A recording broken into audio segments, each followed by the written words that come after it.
Alright everyone, welcome back to the third video in this series testing EVGA's GTX 970 FTW+.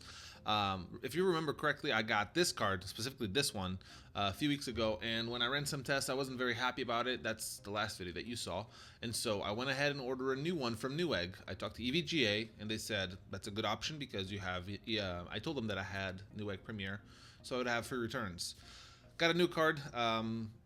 There was a snowstorm in the East Coast, delayed things a bit, so I've been pushing this video a little bit back out, but finally got it done. Have all the benchmarks that I need, and I'm just going to go through some quick notes on this specific video. First, I ran tests on the first card overclock, the first one initial that I got. I ran tests on the second one card that I got, overclocked, and I ran them both at the max stable overclock. So this is an overclock that ran OC Bench, OC Scanner actually, EVGA OC Scanner for a long time. I was able to run it usually for 10 minutes and not have a crash, and that's what told me that this is a stable bench. Voltage wasn't that big issue on these cards, actually, to be completely honest. On the second card, I didn't get as much of a huge overclock per se, but increasing voltage didn't really help. So I did that. Then, since I had both cards here, before I returned the first one, what I did was got them back to stock, ran both in SLI. So you'll get a benchmark of the first card OC'd, the second card OC'd, and the third card, and the third test is actually both of them running. Quick note on this though, if you have SLI set up, 2, 3, 4 cards, the cards will run effectively at the slowest card speed. So if you have a very bad card, all 4 cards, all 3 cards, all 2 cards will run at that speed. That's a quick note to know, and just if you're getting into SLI, if you're interested in SLI setup, just keep that in mind. A few more notes on the benchmarks themselves. I ran all tests at 2560 by 1440p, and this time I actually made sure to have on the video right about, actually I think here, you'll have some overall specifics of You'll have some specifics on the test that I ran, and then you'll get on the spreadsheet that I'm still going to link below, a new spreadsheet that has all the individual details and the settings that you can run these benchmarks on. So if you want to replicate the same setup that I had here so you can compare, go ahead and hit me a note at the end and say like, hey, my card is way better than this, or man, my card can't overclock for anything. That's one thing. Second thing, Metro 2033 and Arma 2 are out, like I kind of hinted at the previous video. I've added Metro Less Light, I've added Battlefield 4, and I added Far Cry 3. Keep in mind that every test I ran 3 times, and then on the charts you'll see that the results in the charts actually are a result of an average of 3 results that I ran. So, for example, the example of Far Cry 3 and Battlefield 4 that don't have benchmark utilities, that means that I played through, in Far Cry 3's case, a mission on 3 times on one card, 3 times on another card, 3 times on SLI. So I really know that mission. I can accomplish it really quick. And then I just averaged the results. On Battlefield 4, that meant that I ran a multiplayer map, and I ran mostly like Conquest Classics, which are bigger maps, and I kind of pushed the card a little to the extreme, so I made sure to have that going. Again, the results that you'll see on the charts are average of 3 turns, so 5 minutes. Usually I'd play for 5 minutes just to get an average result, then get out, try again, and I did this for 3 times for each card. I will also go on this video over the RAMGATE issue. I'll talk a little bit about that, my thoughts on that, and what you can expect. I will also talk a little bit about the coil whine and what to expect on that. At the end, after the benchmarks, I will conclude just the video with my opinions on if you should go for this card, if you should step up if you have an older or a different model inside of EVGA's 970 series, or if you're interested in just jumping into the 970 bandwagon if you're coming from Radeon or an older series on NVIDIA like the 7 series, GTX, and all that stuff. So stick around. I'll try to make this as short as I can given all the information that I want to give you, but I appreciate it if you stick around. And if you did like the video, make sure to leave a like. This was a lot of work, and I appreciate your feedback on that. If you have questions like previously, just make sure to keep them in the comment below, and I'll try to answer like I have done in the past. But stick around, and I hope you enjoyed this video. So let's talk about overclock on these 2 cards. The first card that I got, the one with 59.2% ASIC rating, something interesting happened that I didn't notice the first video. The card is ready to run at 1367 megahertz from EVGA. This is what I expected when I put the card in and ran it. What I've verified though is that the max boost clock this card was getting and sorry about that noise, the max boost card this card was getting was 1342. This is 25 megahertz under advertised speeds. This could be a problem, and this is a problem, and this actually reveals a little bit about this card specifically. When you start overclocking, though, the difference is a little bit slimmer, but still significant. So max overclock, stable overclock, the one that I was comfortable running all the tests through, never had issues, never had crashes, was actually adding 123 megahertz to the clock speed, and this was at plus 12 millivolts. So this becomes interesting because technically this should be 1490 megahertz. This is 1367 plus 123. This is 1490. And then if you add 123 to the actual boost clock of 1342, this would be a little bit less than what it ended up being, because the final result that I got was 1477, which is kind of odd that I got this speed. But anyway, 1477 is still lower than 1490. And so this was super confusing to me initially because I was trying to compare the two cards and I wasn't getting the results that I expected. And this is why. Effectively, ASIC rating is a kind of like, it explains how the card does about using energy efficiently. This is my understanding without getting into much detail. This is kind of like what it is. This card isn't very good at using energy efficiently, basically the first one. That's why it only has a rating of 59.2%. The problem with that is that it will never reach boost clock, even though the temperatures are low. On all the tests, I never saw the card going over 78 degrees Celsius.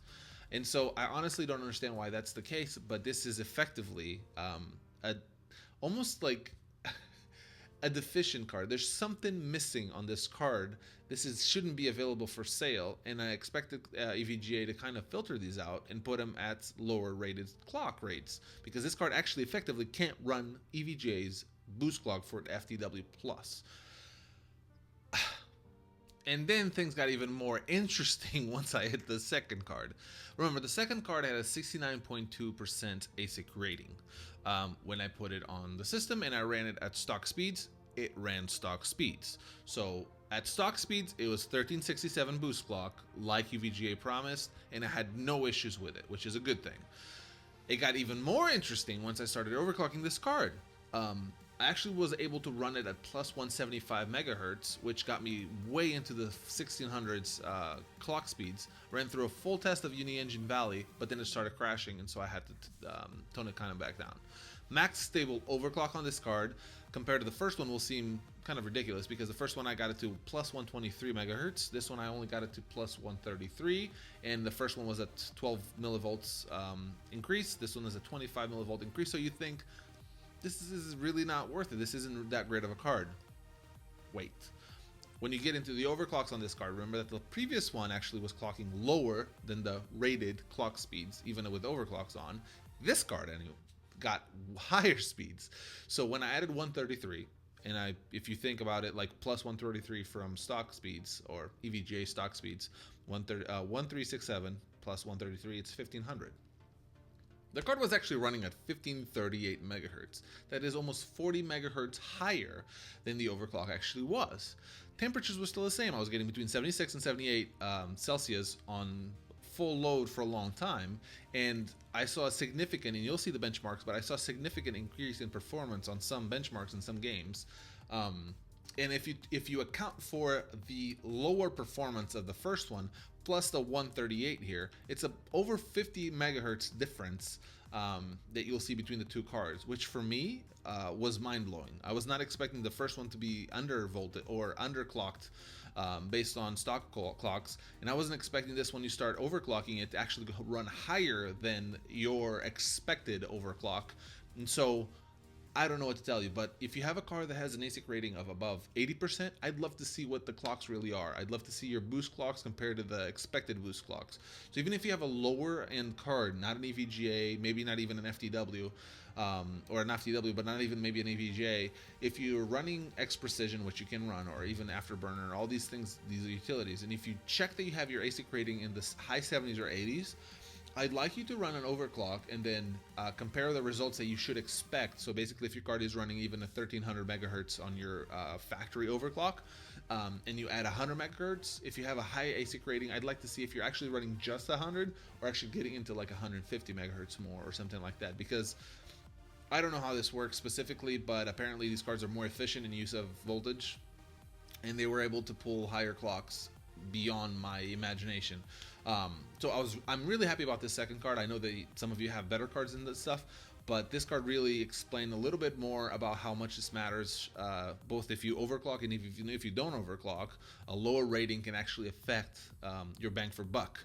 So the first card, I can't recommend it. Basically, if you rank that low and you clock that low, you're not getting what you're paying for. So let's get into the benchmarks, and you can make your own opinion, formulate your own opinion.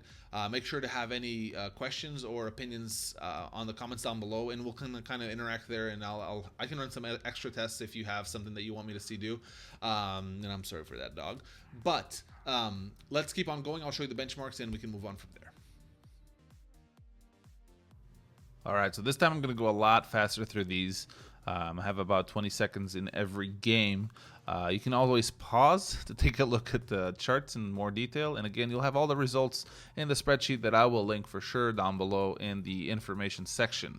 One of the things that I found really interesting is just how much SLI improved performance, but also how much a good card versus a bad card improved performance. Here, for example, the average frame rate is about 10 frames per second faster on the good overclock.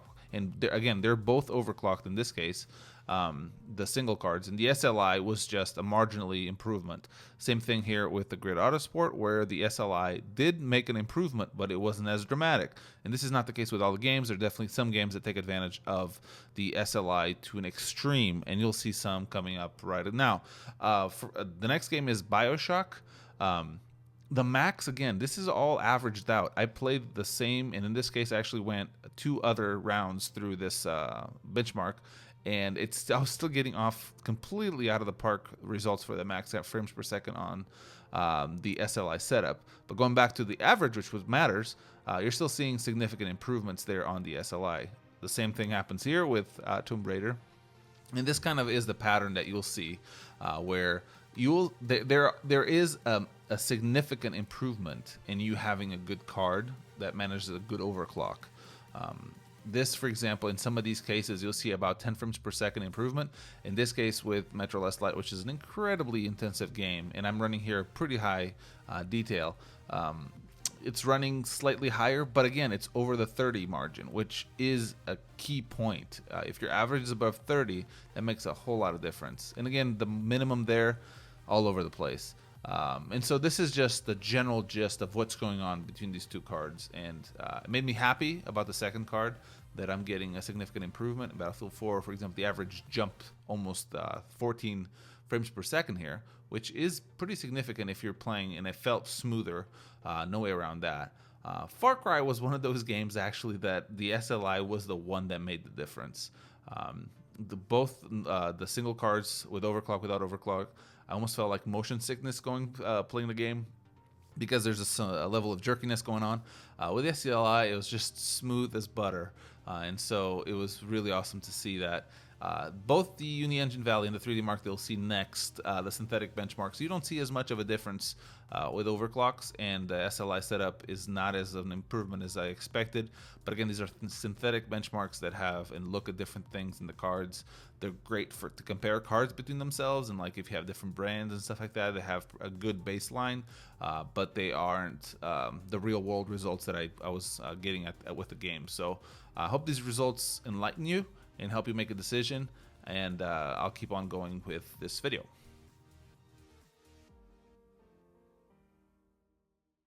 All right, much has been said about the whole VRAM or RAMGATE, whatever you want to call it. NVIDIA is advertising 4 gigabytes for these cards, and it's been known that above 3.5, it actually performs just as fast as system RAM, which was what it would use if it had 3.5 gigs of RAM anyway. In a system like mine, I have 32 gigs of RAM, so I would never have a problem with using system RAM if the performance is identical. Some other people that have limited memory, that actually is a benefit, but without getting into that, the reality is all the benchmarks that I run, only 2 hit the 3.5 limit. Shadows of Mordor, which I'm testing on with AG textures on, and Battlefield 4 in bigger maps. I have never seen my memory usage go over 3.5 in a bit. Never hit 3.6 even. And by far, never, like by a long margin, in that case, never hit the 4. This is what, for me, is the issue here. Games are not using above 3.5. They see 3.5, they use 3.5, and that's the end of the story. To actually get to the last 512, you have to run through some tests and usually some synthetic benchmarks that actually you can target that section of RAM. And this is the bigger issue to me. NVIDIA's advertising 4 gigs. They're saying that there's been a miscommunication between the marketing engineers or the technical marketing and the engineers and all that stuff. And that's fine. I understand that can happen. But for me, the biggest issue is the card doesn't actually have 4 gigs. For all effects and purposes, I don't care if you have 4 gigs worth of chips, memory chips in there. The games, the systems don't use them. You can say that there's shady strategies here, that they want to match the 4 gigs. That's pretty standard. And that 3.5 would be like, it's kind of a, we haven't seen in a half or 512 since the 512 cards. A few cards came out with 1.5, but since then it's pretty much been 1, 2, 3, 4, 6, 8, whatever. But this is really frustrating because there's been a huge issue, and we've been upset about the slowness of the last 512, when the biggest issue is that you're not even using the last 512. I don't know if Shadows of Mordor would actually benefit from the last 512. I honestly can't tell because it's not using it. I don't know if Battlefield use and benefit from the last 512 because honestly it's not using it. And that's for me the key issue here. NVIDIA needs to come out and explain why they added the 512 just for the sake of marketing. And if they did for the sake of marketing, they should be upfront about it. I don't care if that hurts them in some way, and I don't like that AMD is doing those shady marketing strategies like, hey, we got the 4 gigs when they had tons of issues of their own. And again, I speak from experience. I had Crossfire setup of 280Xs, and it was probably one of the worst graphics systems that I've ever had. Great performance, great benchmarks, great FPSs, but the whole map would be artifacts everywhere. The drivers would crash left and right. It was terrible. So AMD doesn't even have the moral right to come out right now and argue this fact because they've had crappy cards with the whole Bitcoining and mining. They were just mass producing it, and quality control went way down the drain. So for me, neither of these two major players in this industry are innocent of their own faults, of their own lies, of their own marketing schemes that they do to sell cards and kind of overrun each other. But the bottom line is I have 970s. This is my next system is with 970s, and I'm upset. Would I buy the 970s again? I would most definitely buy the 970s again. I think they're the better price performance cards in the market right now. I've thought of upgrading these to 980s. I don't think it's worth the money, to be completely honest. And I don't even know how much overclock I'll get from the other ones anyway. And so you'll see on the benchmarks that the 970 and SLI is actually a really, really good increase in performance. I was expecting much less of an improvement over SLI, which means that the cards are actually optimized to do it. This doesn't hit the RAMGATE issue because the cards don't really use the second card's RAM. But yeah, I just hope that this whole issue gets sorted out, and that these brands once and for all stop tricking us. And just because 4 gigs looks better on a box, just say like this is not really 4 gigs. The whole thing happened with processors too, and it happens all the time with disks, hard drives. Like they advertise 3 gigs or 3 terabytes now, and actually it's not 3 terabytes. It's like 2 point whatever, because after you format, yada yada yada. So this is not new. But they need to be more upfront, and that's my only take on it. Would I recommend the card? I would on the basis of the benchmarks. This RAM thing for me, it's completely irrelevant in terms of recommending, but it just leaves a bad taste in my mouth that the NVIDIA would do this. So that's my 2 cents on that. All right, guys, that was a bit rambly. I recorded that yesterday, and I couldn't get myself to record it again because I think I hit the right points. It is a frustration of mine, the whole issue with the RAMGATE, and so I had to put it in there in a very raw kind of a feeling, so I hope you didn't mind the rant. Just to conclude real quick, coil whine, there is some. It's especially noticeable if the screen is primarily black for some reason. I have noticed in some cases be more than others. For example, the screen when you finish a benchmark in Uni Engine, that black screen with the credits, it's pretty noticeable that there's a coil whine there. But again, I didn't have previous GTX 970s, so I don't know how this one compares with the other ones. But it's not, with my case closed, even though it's sitting on my desk, it's not terrible, and it's definitely not disruptive. So in terms of recommendations, would I recommend this card for you? There's a few scenarios here. If you're coming from the older generation of NVIDIA cards, like the 7 series or the 6 series, this is definitely, if you're willing to spend this much money for this card, I would definitely go for it. I think it's worth, if again, it is a gamble, but I think it's worth the 40 extra bucks that you pay from another one. And that's my personal preference, which again, it's biased because I do like EVGA, and I think they have a great customer support.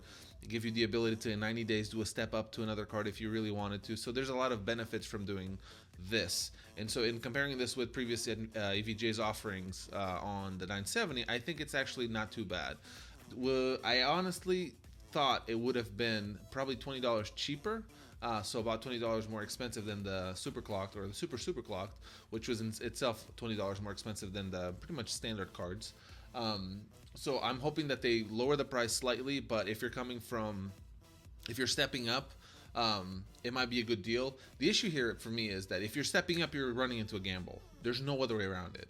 You might get a decent card like I got my second one. You might get a terrible card like I got my first one. And going through the step up program, I don't know how that's going to work for you because shipping is involved. I'm not sure EVGA will take the cards back and replace them.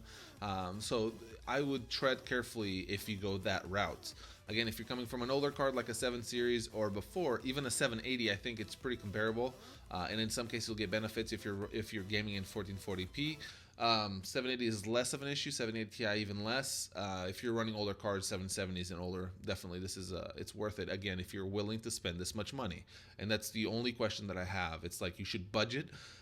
You shouldn't go overboard on graphics cards. Graphics cards always lose money. You will always lose money on graphics cards. I should know. I had a couple of 280Xs from AMD that I paid $480 each 9 months ago. Having said that, if you're coming from Radeon cards, I think the biggest benefit you'll get from going NVIDIA is, one, a lot more stable drivers. That's just, you can't get around that right now. AMD needs to get their act together and really go and tackle the software issues, because it really is bad. I lost a lot of money selling my used 280Xs because I couldn't do it anymore. I was tired of not having my screen look right. So in that case, I just think that it's a no-brainer, but that's, again, a personal preference. If you're not having any of those issues, if you have a 290X and even a 280X, I think that you're more likely to get another 280X or another 290X and just do an Crossfire setup, and you'll probably get more horsepower than you do get with these, especially if you go higher resolutions. I think for the most part, a 970 is the best bang for buck, and I've mentioned this before. I think that between $350 and $400 for these cards is actually a very good price. If you want to go cheaper, you'll have to step down to a 760. You'll have to probably get the 280Xs. Then 290Xs that right now are kind of cheap. So if you're willing to put up with AMD's very crappy drivers, that might be an option for you. I personally would recommend the 970. But again, just to conclude, if you're on a step up kind of choices there, I'd be very careful because you're entering a gamble. You might get a good card and get good overclocks and get good performance, or you might get a bad card and you're kind of stuck with it, at least for a while. So yeah, I mean, this is kind of what I wanted to get across in this video. It's a longer video. There's a rant in the middle about the whole RAMGATE. The coil one is an issue. This 9070 thing has been surrounded by all these different gates, RAMGATE and the coil whine gate in some way, and this whole thing. For me, and this is just like to conclude, like my personal opinion on how you should budget, is like look at it from a bang for buck perspective, number one, and then just budget accordingly. And don't go over your budget, especially not on graphics cards, because they devalue so quickly. But do get what you need. And so right now, my biggest interest was running most games at highest possible detail and running at 1440p. And my best bang for buck was the 970. I think that it's a great card. I think it's worth the money. And that's kind of the key point here. I'm not sure it's going to be worth for everybody who's coming from comparable products, or if you're stepping up just to get the backplate, just to get this kind of stuff. you should make that decision on your own. I think you have enough data here to understand that it is a gamble. You might get a card that overclocks well and clocks well, but you might not. So if you have a card that clocks well, stick with it. The extra power on this, like having that extra power lines, is not going to make the world's difference in overclocking if you have a bad card. So it is marketing in a way. So all I can say to conclude this video and this series is good luck getting your 970s. I hope the ones of you that already have one, that you got a great one. And let's gamble again next time on the next series that NVIDIA puts out, because I kind of feel like this is the way it's headed with the whole power consumption craze thing that just really caps a lot of these cards out. This wasn't the case some years ago with overclocking. It was all a matter of voltage and silica, and it would stop at one point, and or it wouldn't stop, but it would always get more, guaranteed. So good luck with your cards. I hope you enjoyed this video. If you did, leave a like. Don't forget that. If you want to see more videos, subscribe. My next video might be a product review, might be just a kind of a run through my case. I am curious to start contacting some brands to see if I can get some material to review. I would love to do that, but that's always an area that's kind of hard, given I'm pretty small. I just started a couple weeks ago, and so we'll see.